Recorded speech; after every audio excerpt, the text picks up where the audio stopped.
Depuis quelques mois, ces petites boules de poils s'offront des vies. Dès leur première semaine d'existence, ces 4 Malinois nés dans le Bas-Rhin sont conditionnés à leur futur métier, la recherche de personnes disparues. Cela commence avec les basiques comme l'obéissance, un travail identique à celui que l'on fait normalement avec son chien de compagnie.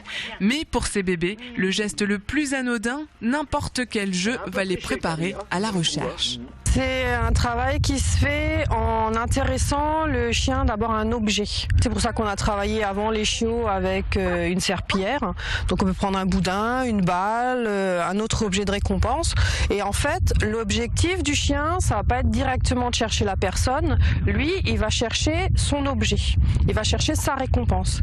Et en fait, dans le travail de recherche, c'est la victime potentielle en fait qui va donner cet objet de récompense au chien. La patience est le maître mot de ce travail de longue haleine. Selon le caractère du chien, la race aussi, l'apprentissage se fait plus ou moins vite, 2 ans en moyenne, un travail au quotidien. Tout ce qu'on va apprendre au chiot, en fait, c'est du répétitif. Il va falloir le répéter de nombreuses fois pour que ce soit intégré. Donc des ordres simples, il ne faut pas cumuler les mots et toujours répéter la même chose et uniquement ces mots-là dans la situation que l'on souhaite. Très bien, voilà, assis. La formation du chiot n'est qu'une facette. Le plus dur reste le travail entre le maître et son chien, une relation de confiance à établir pour former un véritable binôme. Lire son chien, décrypter son comportement, le motiver aussi si nécessaire et surtout ne jamais le laisser sur un sentiment d'échec. Telles sont les clés de toute opération réussie. Par exemple, sur du décombre, comme on a derrière, le chien, à l'approche de la victime, va changer de comportement.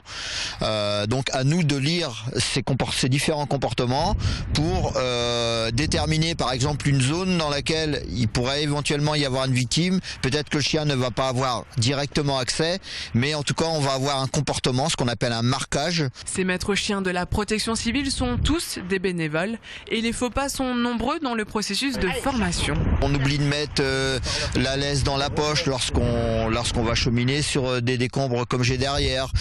Ça va être des gens qui vont beaucoup parler à leur chien.